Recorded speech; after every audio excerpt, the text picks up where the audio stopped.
Hello everyone, I am Aniruddha Baral. I am a PhD student at University of Illinois working with Professor Jeff Rosler on supplementary cementitious materials. Today I will talk on hydration of high volume fly ash concrete.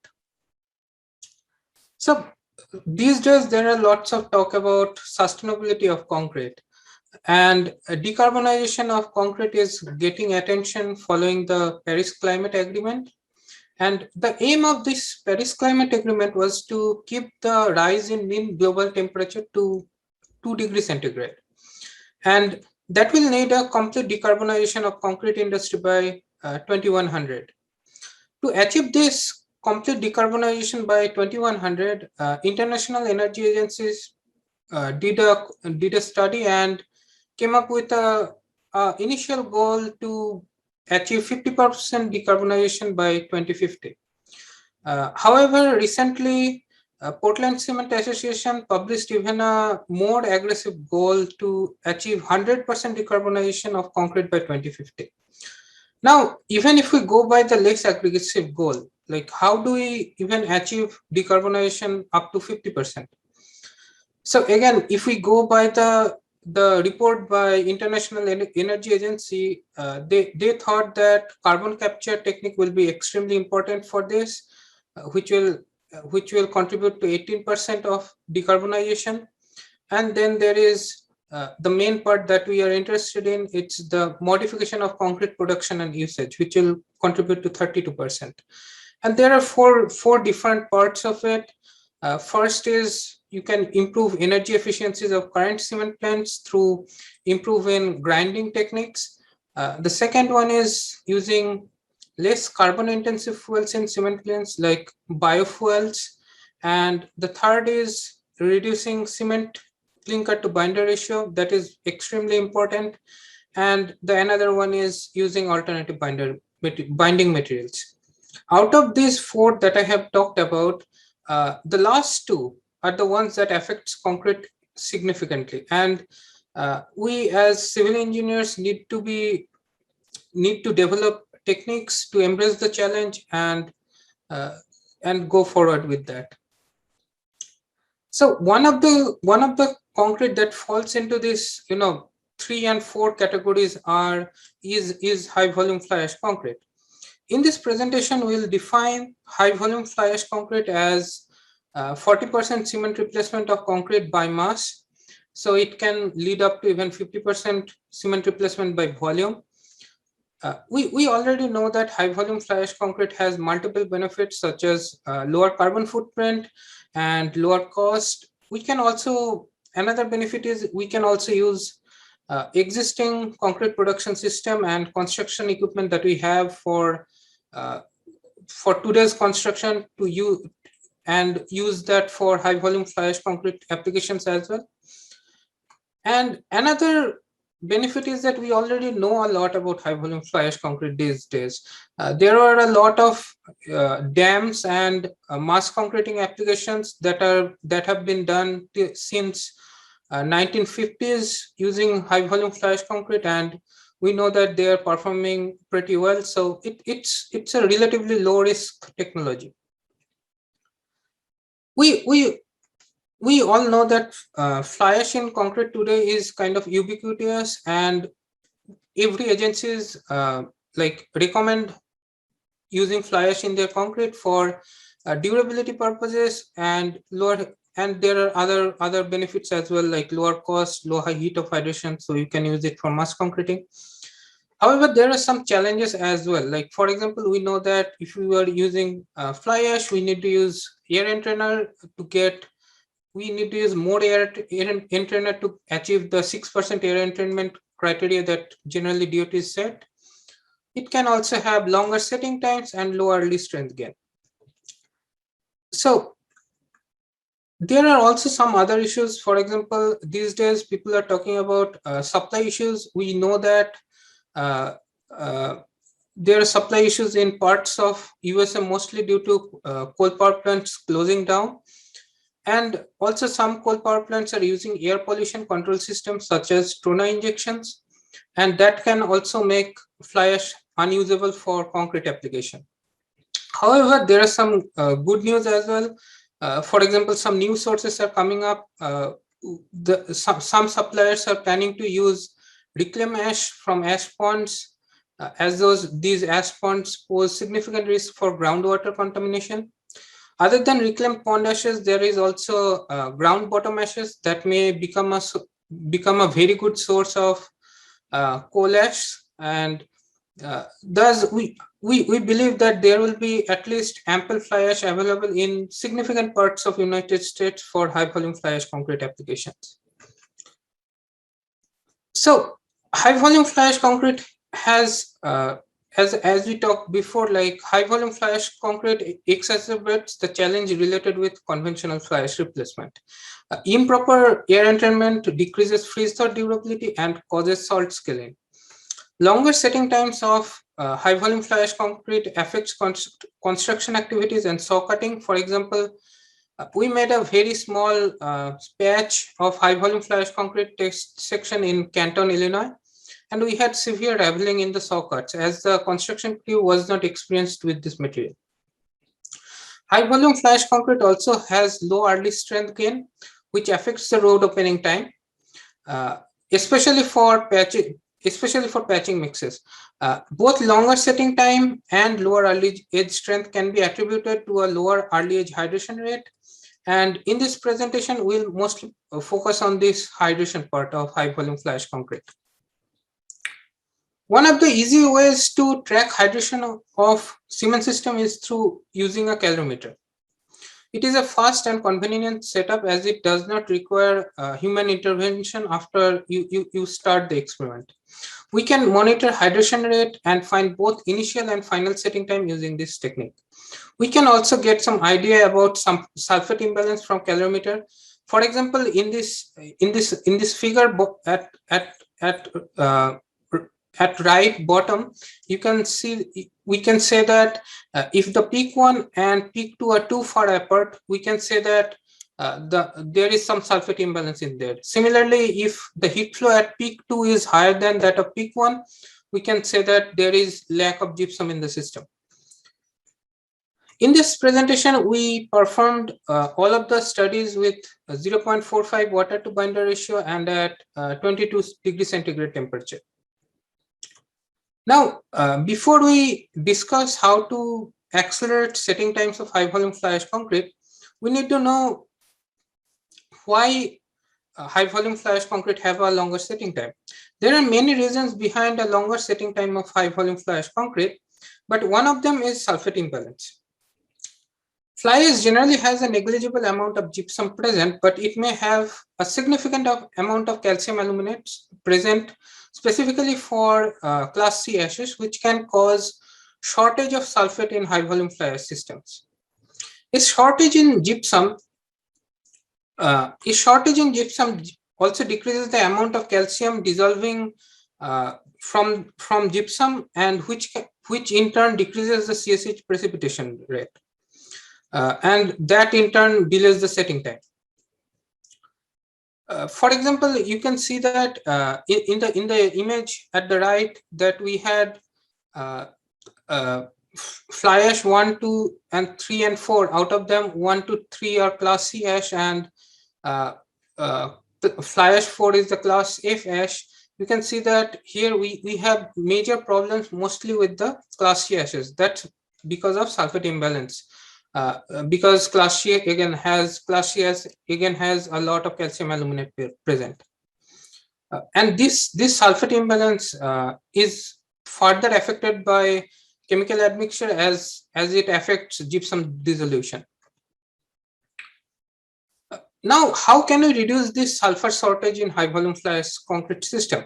One way will be to just add gypsum, and but adding gypsum may not be feasible as it requires grinding. So you cannot just add gypsum in a ready mix plant. Another way will be to add fine limestone. Now, generally people think that limestone is inert material, but when we are using fine limestone, it reacts with the aluminate phases. It can be either tricalcium aluminate or some aluminate glasses, and it forms monocarbonate and hemicarbonate phases, and thus it reduces the demand for gypsum in the binder system. Extremely fine limestone can also act as a nucleation site to accelerate the setting time through precipitation of CSH.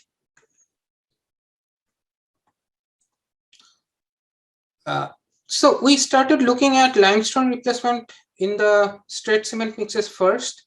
We used limestone with two different particle sizes, micro and nano limestone. Here we can see that for 5% replacement, the nano limestone mix had a shorter final setting time than the control mix. But the micro limestone mix and the control mix had similar final setting time. However, when we increase the replacement rate to 15%, we can see that both micro and nano limestone replacement can help with accelerating the setting time. Here is a table with setting time of all the mixes. The nano limestone mixes had a shorter setting time than the micro limestone mix for all the mixes that we have considered here. For all, even up at 20% replacement level, we still see nano limestone mix had a shorter setting time. Next, we are looking at effect of limestone replacement in high volume fly ash concrete mixes. First, we'll look at a Class C fly ash mix. Similar to straight cement mixes, the nano limestone mixes had a shorter setting time compared to the control mix. We can also see that the peak 2 is basically the secondary attringite formation peak. That shape of that peak changed significantly compared to peak 1, and the second peak got taller with increasing calcium carbonate addition. This is probably because when we are adding too much calcium carbonate, the hydration reaction of aluminate phases becomes really fast. So in this case, we should add a little bit of gypsum to slow down the hydration rate of the aluminate phases so that the secondary peak is not that tall. Now we'll look at the Class F high volume fly ash concrete mixes.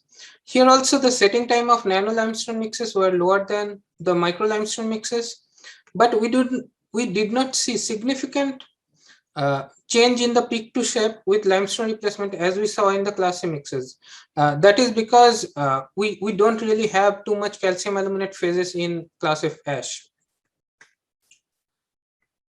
For high volume fly ash mixes with Class F ash, the final setting time of 5% nano limestone mix was similar to straight cement mix, but for Class C ash, we needed a higher replacement to counteract the sulfate imbalance effect. So if we are using Class C ash for high volume fly ash applications, we need higher amount of nano limestone to achieve proper setting time.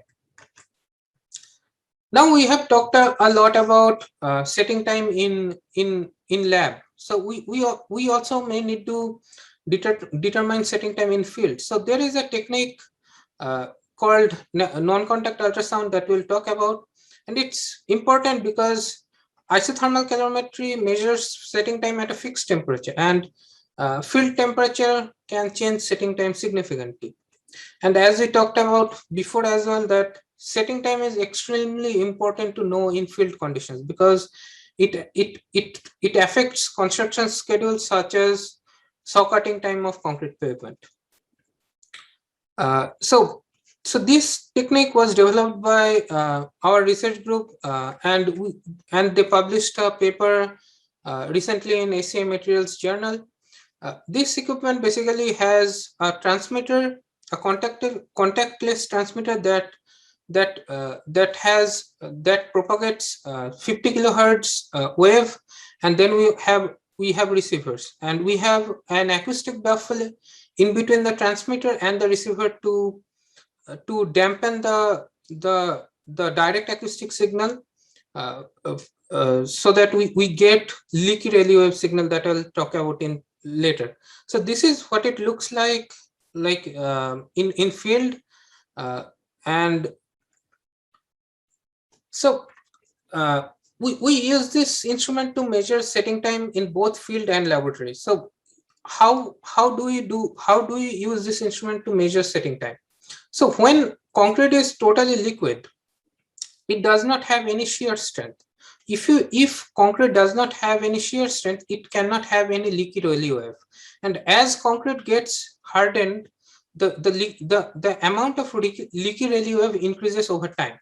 So we basically measure the energy that is propagated by the leaky relief. So we basically see when the leaky relief is arriving and the starting of the direct acoustic, and we measure the energy of the leaky relief,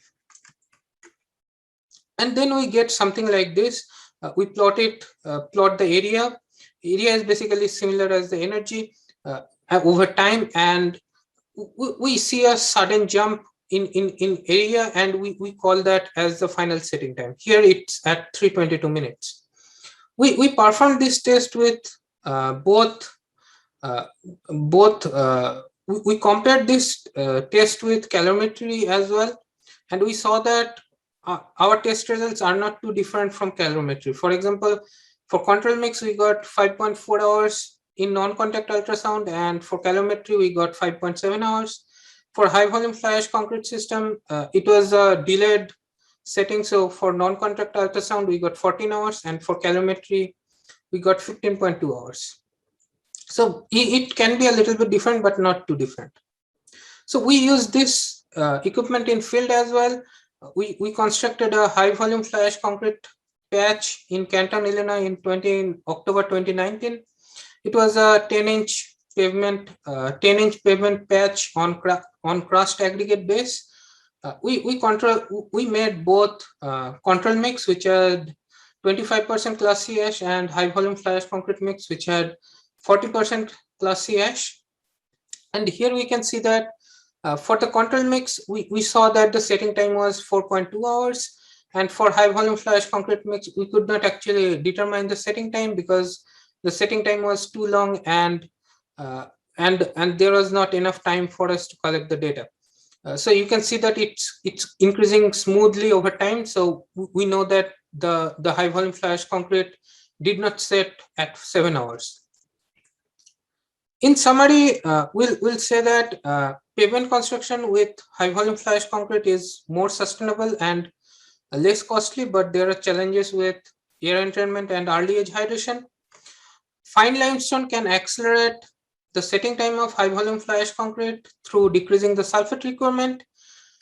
In terms of fineness of limestone used, both micro and nano limestone accelerate the setting time, but nano limestone is more efficient in accelerating the setting time. Non-contact ultrasound setting time device can correctly measure the final setting time and can be applied to the field testing as well. And finally, I think these techniques that are generally used in research, such as the non-contact ultrasound that I discussed today and calorimetry, which is well known, can help us making construction with new ash materials such as bottom ash and reclaimed ash that are right now coming up in the market. We recently published a report on this work, and if you need further information, you can go to the Illinois Center for Transportation website to download it for free. And finally, I'd like to acknowledge our funding agency, which is Illinois Department of Transportation. James Kristolovich from IDOT also played a crucial role in this project with his discussion and all the ash samples that he provided. Sachindra helped me with the field test, and Dr. Kwangtran helped me with learning the non-contact ultrasound device, and Junior Fu, he's an undergraduate research assistant. He helped me with calorimeter test. Thanks for listening, and I can take any questions that you may have. Thank you. Thank you, Aniruddha. It's a very informative presentation. We have time for several questions, so please, again, use the Q&A box to type your questions. So the first question is, did you try lime rather than limestone? No, we did not try lime. Lime is basically calcium oxide, and limestone is calcium carbonate. So lime probably won't work as well. I'm not sure whether, I mean, it may work, but using limestone is motivated from the idea that if you were using lime, you were already, calcining the limestone to make lime, right? So you were already having a higher concrete footprint. So that's why we thought that limestone is a easier way to implement in the field, because concrete plants are already, cement plants are already producing a lot of limestone. Okay. I would like to thank Aniruddha one more time for the great presentation